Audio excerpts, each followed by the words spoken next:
কিছুদিন আগেই কিন্তু গুয়াহাটির জনসভা থেকে মাননীয় প্রধানমন্ত্রী পিএম কিষাণের 22তম কিস্তির টাকা কিন্তু সেটা রিমোটলি রিলিজ করেছিলেন এবং আর কিছুদিন পরেই কিন্তু সেই পিএম কিষাণের যে 23তম কিস্তির টাকা সেই টাকা কিন্তু দেওয়া হবে। ইতিমধ্যেই কিন্তু পিএম কিষাণে একটি নতুন নিয়ম লাগু করা হয়েছে।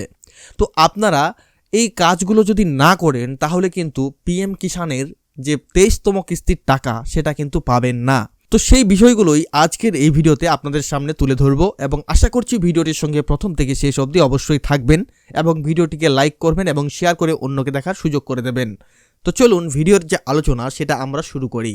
ভারতের কোটি কোটি কৃষকের আর্থিক সাহায্য প্রদানকারী প্রকল্প পিএম কিষাণ সম্মান নিধি, এই প্রকল্পের এক বিরাট পরিবর্তন কিন্তু ইতিমধ্যেই করা হয়েছে।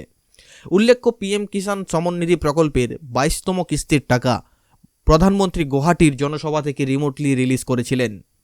তবে আর কিছুদিন পরেই কিন্তু 23তম কিস্তি ইতিমধ্যেই কেন্দ্র সরকারের পক্ষ থেকে এই প্রকল্প নিয়ে চালু করা হলো নতুন নিয়ম।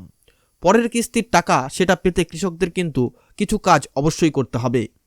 এই পদক্ষেপের মূল কারণ হলো এই প্রকল্পের স্বচ্ছতা বাড়ানো এবং প্রকৃত যোগ্য কৃষক যারা রয়েছে তাদের কাছে সেই প্রকল্পের টাকা পৌঁছে দেওয়ার লক্ষ্যেই কৃষক রেজিস্ট্রি বা ইউনিক ফার্মার আইডি বানানো আবশ্যিক করা হয়েছে। বর্তমানে তেলেঙ্গানা সহ দেশের 15টি রাজ্যে এই নিয়ম চালু করা হয়েছে।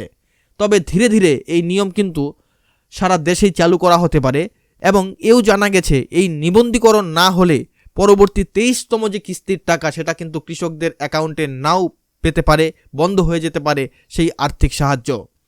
সঙ্গে সঙ্গে পরিবর্তন হয়েছে এই প্রকল্পের যোগ্যতার মানদণ্ডেও। 2019 সালের 1 ফেব্রুয়ারির পর যে সকল জমির মালিকানা পেয়েছেন তারা এই প্রকল্পের আওতায় আর্থিক সহায়তা পাবেন না বলেই জানা গেছে। সঙ্গে সঙ্গে এও দেখা গেছে যে একই পরিবারের একাধিক ব্যক্তি, বাবা, ছেলে, মেয়ে, মা সকলেই একই প্রকল্পের সুবিধা একই পরিবার থেকে উপভোগ করছে। সম্প্রতি সেগুলো চিহ্নিত করে সুবিধা সাময়িকভাবে বন্ধ করা হয়েছে। এর জন্য যা পদক্ষেপ নেওয়া হয়েছে, ফিজিক্যাল ভেরিফিকেশন যতক্ষণ না পর্যন্ত হবে ততক্ষণ পর্যন্ত এই প্রকল্পের যে অর্থ প্রদান করা যে প্রক্রিয়া সেটা কিন্তু স্থগিত থাকবে। এই ইউনিক ফার্মার আইডি রেজিস্ট্রেশনের ফলে কৃষকরা যে আইডি পাবেন তবে সেটি কিন্তু কৃষকের একটি ডিজিটাল পরিচয় হিসেবে কাজ করবে এবং এই কার্ডের মধ্যে কৃষকের জমির বিবরণ, কৃষকের চাষবাস ফসলের তথ্য এবং সারা বছরের সার ব্যবহারের তথ্য, পশুপালন সংক্রান্ত তথ্য ইত্যাদি যে বিষয়গুলো সেগুলো কিন্তু এই আইডিতে কিন্তু সংরক্ষিত থাকবে। ফলে সেই কৃষক যদি ভবিষ্যতে কোনো সরকারি প্রকল্পের সুবিধার জন্য তাকে আবার কাগজপত্র দেওয়ার প্রয়োজন অনেকটাই কমে যাবে বলে মনে করা হচ্ছে। তো এবার হচ্ছে এর আবেদন।